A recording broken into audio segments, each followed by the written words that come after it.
जय श्रीमन्नारायण दोस्तों आप सभी को अक्षय तृतीया की हार्दिक शुभकामनाएं। और आज की इस वीडियो में आप सुनेंगे अक्षय तृतीया यानी आखा तीज की कथा। तो इस बार 30 अप्रैल को अक्षय तृतीया है और अक्षय का अर्थ होता है जो कभी खत्म ना हो, यानी कि इस दिन किए गए शुभ कार्यों का अक्षय फल प्राप्त होता है। और इस दिन किए गए दान का, चाहे दान कितना भी छोटा क्यों ना हो, उसका भी कई गुना पुण्य प्राप्त होता है जो जन्म जन्मांतर तक मिलता रहता है। हर साल वैशाख मास के शुक्ल पक्ष की तृतीया तिथि को अक्षय तृतीया का पर्व मनाया जाता है। इस दिन होने वाले कार्य मनुष्य के जीवन को कभी ना खत्म होने वाले शुभ फल प्रदान करते हैं। इसलिए ऐसा कहा जाता है कि इस दिन मनुष्य जितने भी पुण्य कर्म या दान करता है उसे उसका शुभ फल बहुत अधिक मात्रा में मिलता है, मतलब कई गुना मिलता है। और इस शुभ फल का प्रभाव फिर कभी खत्म नहीं होता है। अक्षय तृतीया को लेकर हमारे हिंदू धर्म में कई सारी मान्यताएं प्रचलित हैं, जिनमें से पहली मान्यता के अनुसार इसी दिन भगवान विष्णु ने छठे रूप में अर्थात भगवान परशुराम के रूप में धरती पर अवतार लिया था। इसलिए इस दिन को भगवान परशुराम के प्राकट्य दिवस के रूप में मनाया जाता है। और दूसरी मान्यता के अनुसार त्रेता युग के प्रारंभ होने पर धरती की जो सबसे पावन, सबसे पवित्र, पुण्यदायी मानी जाती है माँ गंगा नदी, इसी दिन स्वर्गलोक से धरती पर आई थी और गंगा नदी को राजा भगीरथ लेकर आए थे। इस पवित्र नदी के धरती पर आने से आज के दिन की जो पवित्रता है, जो शुभता है, वो और अधिक बढ़ जाती है। इसलिए अक्षय तृतीया के दिन पवित्र गंगा नदी में डुबकी लगाने से मनुष्य के सारे पाप ताप नष्ट हो जाते हैं। और एक मान्यता के अनुसार आज के दिन ही महर्षि वेदव्यास जी ने महाभारत लिखना प्रारंभ किया था और इसी दिन महाभारत के धर्मराज युधिष्ठिर को अक्षय पात्र की प्राप्ति भी हुई थी। इस अक्षय पात्र की विशेषता ये थी कि इसमें से कभी भोजन समाप्त ही नहीं होता था और इस पात्र के द्वारा धर्मराज युधिष्ठिर ने अपने राज्य के निर्धन और भूखे लोगों को भोजन देकर उनकी सहायता की थी। इसके अलावा जब पांडव वन में रहकर वनवास काट रहे थे, तब उस समय भी उनके यहाँ उनके आश्रम में आने वाले ऋषि महर्षियों का जो उन्होंने आदर सत्कार किया था, जो उनके लिए भोजन की व्यवस्था की थी, वो इसी अक्षय पात्र से ही की थी। कहीं कहीं ऐसी भी मान्यता है कि ये अक्षय पात्र भगवान श्री कृष्ण ने द्रौपदी को दिया था। तो इसीलिए अक्षय तृतीया का हमारे हिंदू धर्म में विशेष महत्व है। ऐसी ही एक मान्यता के अनुसार अक्षय तृतीया के दिन भगवान कृष्ण के निर्धन मित्र सुदामा, जो उनके बचपन के सखा थे, भगवान कृष्ण से मिलने के लिए पहुँचे। तब सुदामा जी के पास कृष्ण को देने के लिए सिर्फ 4 चावल के दाने थे। वही सुदामा जी ने भगवान कृष्ण के चरणों में अर्पित कर दिए। परंतु अपने मित्र और सबके हृदय के जानने वाले अंतर्यामी भगवान मधुसूदन सब कुछ समझ गए और उन्होंने सुदामा की गरीबी को दूर करते हुए उनकी झोपड़ी को महल में बदल दिया और उन्हें सब प्रकार की सुविधाओं से संपन्न बना दिया। तब से मान्यता है कि अक्षय तृतीया पर किए गए दान का महत्व और भी अधिक बढ़ जाता है।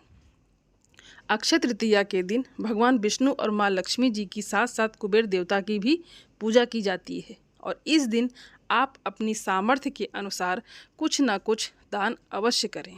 चाहे आप अन्न का दान करें या वस्त्र का दान करें या घी, शक्कर, गुड़, किसी भी प्रकार का दान आज के दिन आप किसी योग्य व्यक्ति को अवश्य दें। वैसे तो बहुत सारे लोग अक्षय तृतीया के दिन उपवास भी रखते हैं और इस दिन अबूझ मुहूर्त रहता है, जिसमें आप किसी भी नए कार्य की शुरुआत किसी भी समय पर कर सकते हैं। आपको पंचांग देखने की बिल्कुल भी आवश्यकता नहीं होती है। तो आज के दिन जो लोग केवल पूजा पाठ करते हैं, उन्हें भी व्रत की कथा पढ़नी या सुननी चाहिए। इसका भी कई गुना पुण्य मिलता है और जो इस कथा को दूसरों को सुनाता है, उसे भी इस कथा का कई गुना पुण्य प्राप्त होता है। और भगवान विष्णु और माँ लक्ष्मी जी के आशीर्वाद से उनके घर में सदा बरकत बनी रहती है, सदा धन के भंडार भरे रहते हैं। तो पौराणिक कथा के अनुसार बहुत पहले की बात है, धर्मदास अपने परिवार के साथ एक छोटे से गांव में रहता था। वो बहुत ही गरीब था और हमेशा अपने परिवार के भरण पोषण के लिए परेशान रहता था। अब उसके परिवार में बहुत सारे सदस्य थे। धर्मदास बहुत ही धार्मिक प्रवृत्ति का व्यक्ति था। एक बार उसने अक्षय तृतीया का व्रत करने का सोचा, क्योंकि रोजी रोटी का बड़ा संकट था। परिवार में कई सारे सदस्य थे, तो वो किस प्रकार से उन सभी का पेट भरता। तो एक बार जब उसने अक्षय तृतीया का व्रत करने का सोचा, तो अक्षय तृतीया के दिन वो सुबह जल्दी ब्रह्म मुहूर्त में उठा और उसने गंगा नदी में स्नान किया। फिर विधि पूर्वक भगवान विष्णु की पूजा अर्चना की और आरती की। इसके बाद उसने अपनी सामर्थ्य के अनुसार जल से भरे घड़े, पंखे, जौ, सत्तू, चावल, नमक, गेहूँ, गुड़, घी, दही, सोना तथा वस्त्र आदि वस्तुएं भगवान के चरणों में रखकर ब्राह्मणों को अर्पित कर दी। और ये सब देखकर धर्मदास के जो परिवार वाले थे वो और उनकी पत्नी ने उन्हें रोकने की कोशिश की कि हमारे घर में तो धन की, अनाज की कमी है और आप दूसरों को ये दान दे रहे हैं। तो परिवार का हर कोई सदस्य धर्मदास को समझाने की कोशिश करने लगा, उन्हें रोकने की कोशिश करने लगा। कहने लगे कि अगर धर्मदास इतना सब कुछ दान में दे देगा तो फिर उसके परिवार का पालन पोषण कैसे होगा। लेकिन धर्मदास अपने दान और पुण्य कर्म से बिल्कुल भी विचलित नहीं हुआ और उसने स्वेच्छा से सम्मान सहित ब्राह्मणों को इस प्रकार कई तरह का दान दे दिया। उसके जीवन में जब भी अक्षय तृतीया का पावन पर्व आया, उसने हर बार इसी विधि विधान से पूजा पाठ की और इसी प्रकार से उसने योग्य व्यक्तियों को, ब्राह्मणों को दान आदि दिया। हर बार अक्षय तृतीया के दिन पूजा पाठ करने से और दान देने से धीरे धीरे धर्मदास के घर में धन संपत्ति के भंडार भरने लगे और उनकी गरीबी दूर हो गई। अब परिवार का पालन पोषण बहुत अच्छे से चलने लगा। लेकिन फिर भी धर्मदास ने हर बार विधि विधान से पूजा पाठ करना और अक्षय तृतीया के दिन दान देना बंद नहीं किया। और फिर इस जन्म के पुण्य प्रभाव से धर्मदास ने अगले जन्म में राजा कुशावती के रूप में जन्म लिया। कुशावती राजा बहुत ही प्रतापी राजा थे। उनके राज्य में सभी प्रकार के सुख, धन, सोना, हीरे जवाहरात, संपत्ति, किसी भी प्रकार की कोई कमी नहीं थी और उनके राज्य में प्रजा भी बहुत सुखी थी और अपने राजा को वो प्रजा बहुत प्यार करती थी। अक्षय तृतीया के पूर्ण प्रभाव से राजा को अगले जन्म में वैभव और यश की प्राप्ति हुई, लेकिन वो कभी भी लालच के वश में नहीं हुए और ना ही अपने सत्कर्म के मार्ग से विचलित हुए। इस प्रकार उन्हें सदा अक्षय तृतीया का पुण्य प्राप्त होता रहा। जैसे भगवान ने धर्मदास पर अपनी कृपा की, वैसे ही जो भी व्यक्ति अक्षय तृतीया के दिन इस पावन कथा को सुनता है या दूसरों को सुनाता है और विधि विधान से पूजा और दान आदि करता है, उसे अक्षय पुण्य और यश की प्राप्ति होती है। आइए अब सुनते हैं भगवान विष्णु के नर और नारायण अवतार की कथा। भगवान ब्रह्मा जी के पुत्र धर्म की पत्नी रुचि के माध्यम से श्री हरि विष्णु ने नर और नारायण नाम के दो ऋषियों के रूप में अवतार लिया। जन्म लेते ही वे बद्री वन में तपस्या करने के लिए चले गए। उसी बद्री वन में आज बद्री आश्रम बना हुआ है और वहीं पर नर और नारायण नामक दो पहाड़ हैं। वहीं पास में केदारनाथ का पवित्र शिवलिंग है, जिसे नर और नारायण ने ही मिलकर स्थापित किया था। नर और नारायण की तपस्या से संसार में सुख और शांति का विस्तार हुआ। आज भी केदारनाथ और बद्रीनाथ के आश्रम में भगवान नर नारायण निरंतर तपस्या में रत रहते हैं। इन्होंने ही द्वापर में श्री कृष्ण और अर्जुन के रूप में अवतार लीला रची थी। एक बार नर और नारायण भगवान की तपस्या को देखकर देवराज इंद्र ने सोचा, ये तप के द्वारा मेरा इंद्रासन छीनना चाहते हैं। ऐसा सोचकर इंद्र ने उनकी तपस्या को भंग करने के लिए कामदेव, वसंत और अप्सराओं को भेजा।